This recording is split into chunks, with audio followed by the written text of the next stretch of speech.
एक उदयपुर नामक गांव था जहां के सभी लोग अपने अपने कामों में व्यस्त रहते। यहाँ का प्रमुख कार्य खेती किसानी थी। लोग त्योहारों को बड़े प्रेम से मनाते थे। दिवाली आने वाली थी, सभी लोग अपने कामों में व्यस्त थे। इसी गांव में एक गरीब परिवार रहता था। पिताजी, दिवाली आने वाली है। मेरे सभी दोस्त पटाखे लाते हैं। इस बार आप भी मुझे पटाखे लाना। मैं अपने सभी दोस्तों को दिखाऊंगा। वो मुझे अपने पटाखे दिखाकर चिढ़ाते हैं। मुझे माफ करना मेरे बच्चे, मैं इस बार भी तुम्हें पटाखे नहीं दिला सकता।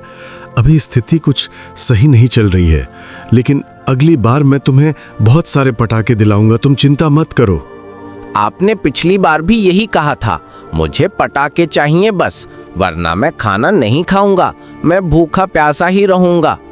ऐसा नहीं कहते मेरे बच्चे, हमारे पास इतने पैसे नहीं हैं। हमें 2 वक्त का खाना मिल जाता है, यही बहुत है। रामू को ये बात सुनकर बहुत दुख हुआ। उसने सोचा कि उसे कुछ तो करना ही पड़ेगा जिससे उसके घर में भी दिवाली मनाई जा सके। वो तुरंत ही अपने सेठ धनीराम के घर की ओर चल पड़ा। वो कुछ देर बाद सेठ धनीराम के घर पर पहुंच गया। उसने दरवाजा खटखटाया। अरे रामू, इतनी सुबह सुबह क्या कर रहे हो? इतने परेशान क्यों लग रहे हो? सब कुछ ठीक है ना?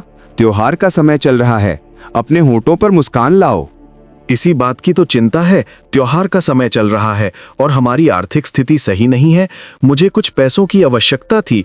यदि आप मुझे पैसे दे दें तो आपकी बड़ी मेहरबानी होगी। इतनी सी बात को लेकर तुम चिंतित थे रामू?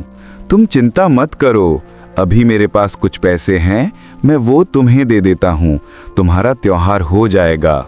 इतने में उसकी पत्नी बाहर आती है। वो कहती है, हमारे पास अभी पैसे नहीं हैं। त्योहार का समय चल रहा है, कुछ पैसे हैं घर पर, वो भी तुम ही दे दे क्या? फिर हम क्या करेंगे? वो निराश होकर अपने घर की ओर चल पड़ता है। चलते चलते उसके मन में एक तरकीब आती है और वो कहता है, मैं क्यों ना खुद का व्यापार करूं, जिससे मुझे बहुत फायदा होगा। फिर घर में किसी चीज की कमी नहीं रहेगी। मेरा खुद का व्यापार रहेगा तो किसी चीज की चिंता नहीं रहेगी। वो तुरंत ही अपनी पत्नी को आवाज देता है। पत्नी किसी काम से बाहर गई हुई थी। रामू की आवाज सुनकर वो तुरंत ही उसके पास आती है। मैं सोच रहा हूं कि मैं खुद का व्यापार करूं। मेरे दिमाग में एक उपाय है।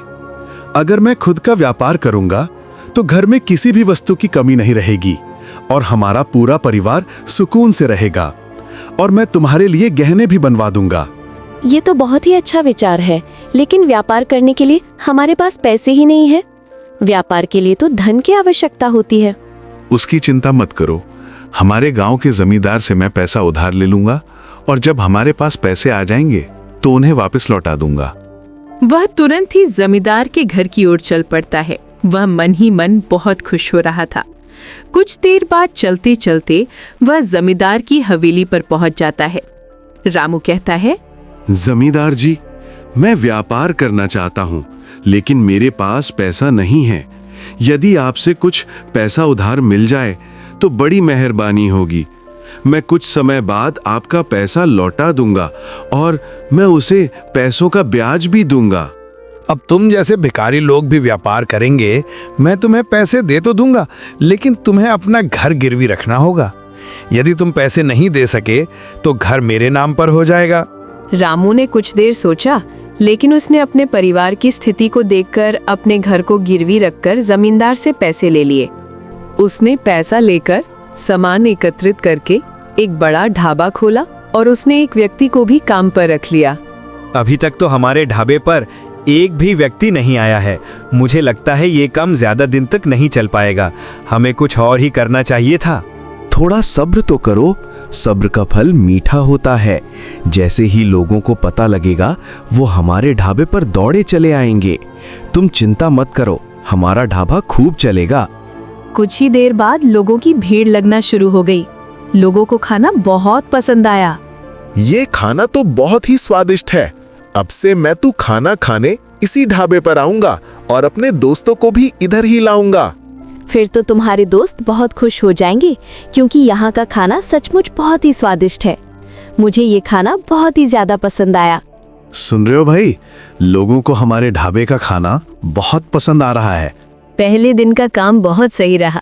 वो खुशी खुशी अपने घर जा रहा था क्योंकि उसके पास अब बहुत पैसा आ गया था। आज का दिन तो बहुत ही सही रहा। पहले दिन ही बहुत कमाई हुई है और लोगों को हमारा खाना बहुत ज्यादा पसंद आ रहा है। अगर ऐसा ही चला रहा तो हम बहुत ही जल्दी बड़े व्यापारी हो जाएंगे। ये तो बहुत ही अच्छी बात है। अब हमारे पास किसी चीज की कमी नहीं रहेगी और मैं अपनी मुन्नी का दाखिला बड़ी सी स्कूल में कराऊंगी। आज तो मैं बहुत खुश हूँ। लेकिन पड़ोस में रहने वाला राजू उससे बहुत जल रहा था। रात के समय घर में बैठा बैठा कह रहा था, ये रामू व्यापारी कब से हो गया? अगर यह सब ऐसा ही चलता रहा तो यह तो बहुत ही अमीर हो जाएगा। मुझे इस रामू का कुछ तो करना ही होगा। यह कहकर वो रामू के घर की ओर चोरी के इरादे से चल पड़ता है। वो दबे पैर रामू के घर की ओर बढ़ता है और वो चुपचाप उसके घर के अंदर चला जाता है। चोरी करने के बाद वो दबे पैर घर से बाहर आ जाता है। रामू बहुत ज्यादा चिंतित हो जाता है। मेरे यहाँ चोरी हो गई है, अब मैं क्या करूँगा? मैंने बहुत उम्मीद से ढाबा खोला था, उसी के पैसे अलमारी में रखे हुए थे। कोई उन पैसों को ही चुरा ले गया। अब मैं क्या करूँ? तुम चिंता मत करो, चोर तो कभी ना कभी पकड़ा ही जाएगा। वो कभी भी खुश नहीं रहेगा। तुम अपना काम लगातार करते रहो, तुम्हारे पास इससे भी ज्यादा पैसा होगा। अगले दिन पूरे गांव में रामू के घर पर चोरी की बात फैल गई। लोग सोचने में पड़ गए कि हमारे गांव में ऐसा कर कौन सकता है। रामू इन सब बातों को छोड़कर आगे बढ़ा। वो अपने काम पर वापस लौटा। उसने अपने ढाबे को पहले से ज्यादा बड़ा एवं विस्तृत कर लिया और उसके ढाबे पर पहले की तरह लोगों का आना शुरू हो गया। रामू का ढाबा एक बार फिर से जोरों शोरों से चलने लगा। एक दिन उसके ढाबे पर पास के ही गांव का एक व्यापारी आया। उसे रामू के ढाबे का अनाज बहुत पसंद आया और उसने कहा, अरे रामू, तुम्हारे अनाज की गुणवत्ता और क्वालिटी बहुत ही अच्छी है। मैं भी एक व्यापारी हूँ। मैं तुम्हारा अनाज खरीद लूंगा और अपने गांव में व्यापार करूंगा। मैं तुम्हारा अनाज अच्छी कीमतों में खरीद लूंगा। मुझे कोई ऐतराज नहीं है। ये अनाज तो मेरे अपने खेतों का ही है। अनाज में किसी भी प्रकार की मिलावट नहीं की जाती है, इसलिए मेरे अनाज की गुणवत्ता बहुत ही अच्छी है। वो अनाज उसे व्यापारी को बेच देता है और व्यापारी खुशी खुशी उससे अनाज को खरीद लेता है। रामू के पास अब बहुत सारे पैसे आ गए थे। ये देखो, इतना सारा पैसा। अब खुश हो जाओ, हम अमीर हो चुके हैं। हम जो चाहे वो खरीद सकते हैं। हम इस बार की दिवाली शान से मनाएंगे। ये तो सचमुच बहुत सारा पैसा है। ये सब भगवान की कृपा है। ऐसा लग रहा है कि मानो मैं सपना देख रही हूँ।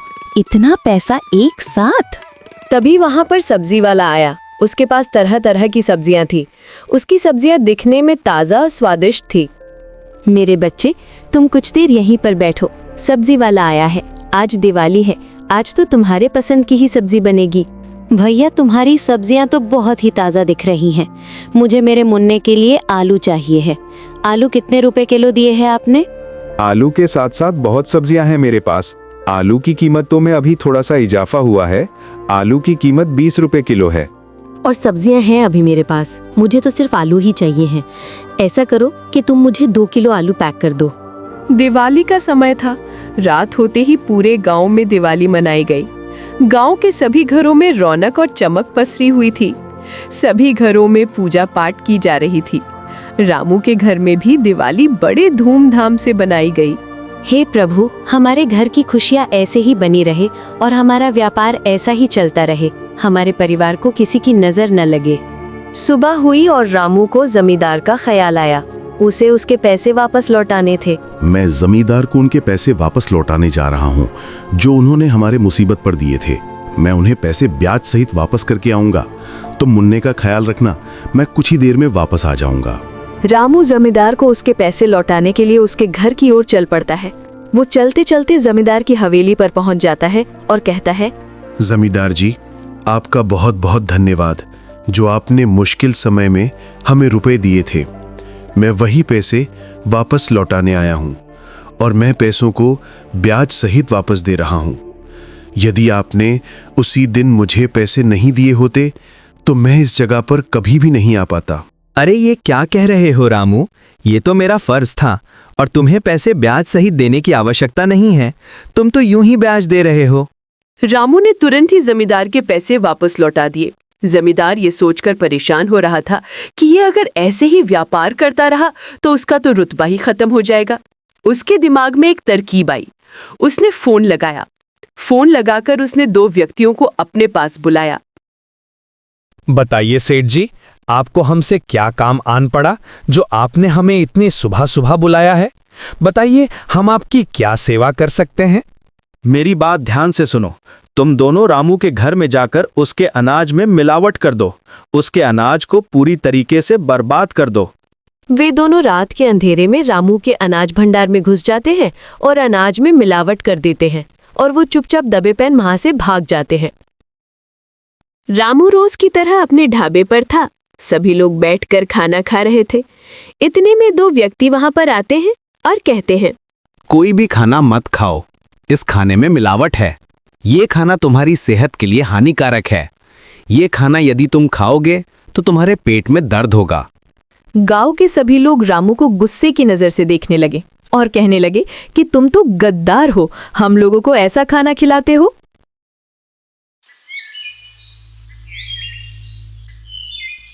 शिवनगर गांव के एक सुनसान कोने में गोपाल का मिट्टी का घर था। दीवारें बारिश और समय की मार से दरक चुकी थी। छत से पानी टपकता था। गोपाल अपनी पुरानी चारपाई पर लेटा था, चिंता और निराशा में डूबा।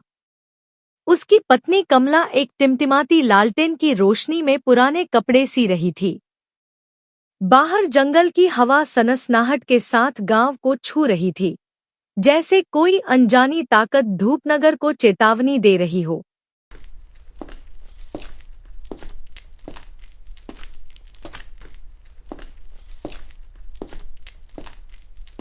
कमला, इस बार भी फसल सूख गई। कैसे चलेगा अब अपना घर, और अब हरनाम साहू का कर्ज मैं हार रहा हूं। बच्चों को क्या मुंह दिखाऊंगा? भगवान ने हमें क्यों इस हाल में छोड़ा? गोपाल, धीरज रख। हमने हमेशा मुश्किलों का सामना किया है। भगवान ने अगर हमें इस हाल में डाला है तो कोई रास्ता भी दिखाएंगे। बस मेहनत मत छोड़ो। गोपाल ने गहरी सांस ली। उसका मन बेचैन था। तभी बाहर से एक ठंडी रहस्यमयी आवाज गूंजी।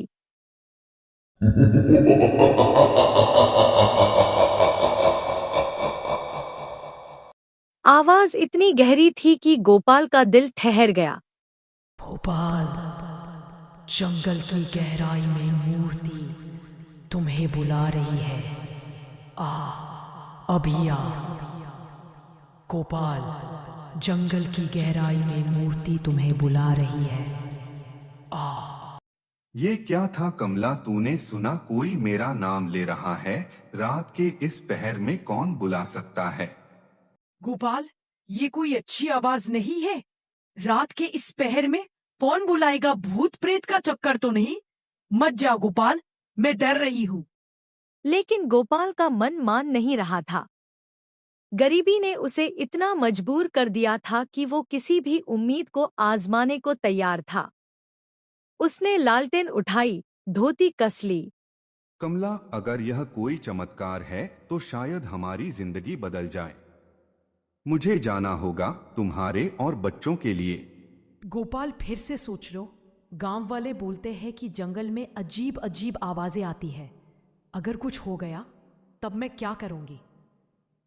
कमला, कुछ नहीं होगा। मुझे तू एक बार सोच के देख, अगर सच में कुछ चमत्कार हुआ तो हमारा भाग्य ही बदल जाएगा। गोपाल जंगल की ओर निकल पड़ा। उसकी पत्नी कमला घर के बाहर गेट पर खड़ी रही, आंखों में आंसू और दिल में डर लिए। लेकिन गोपाल जंगल की ओर चला जा रहा था और जंगल में सन्नाटा उसे निगलने को तैयार था। गोपाल का दिल जोरों से धड़क रहा था। गांव की सभी पुरानी कहानियां उसके दिमाग में घूम रही थी। गांव वाले बोलते थे कि जंगल में एक प्राचीन मंदिर है। मंदिर में एक रहस्यमय मूर्ति थी जो लालचियों को सजा देती थी।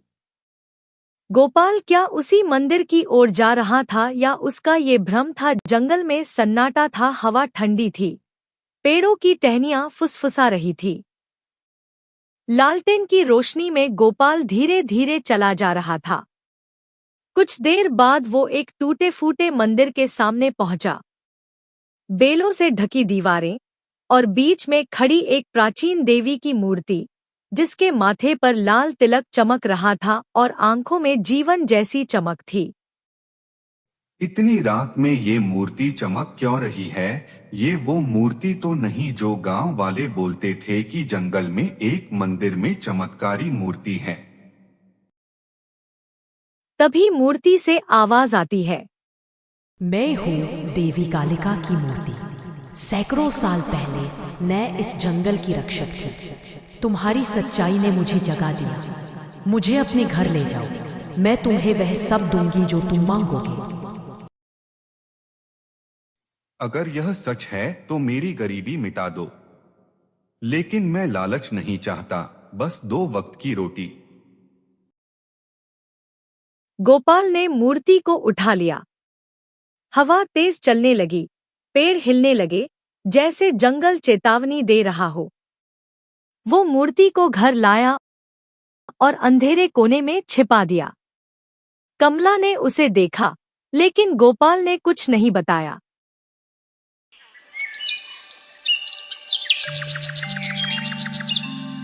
अगले दिन हरनाम साहू अपने गुंडों के साथ आया। गोपाल, मेरा कर्ज चुका या घर छोड़। बस थोड़ा वक्त दे दो साहू जी। गोपाल मूर्ति के पास गया।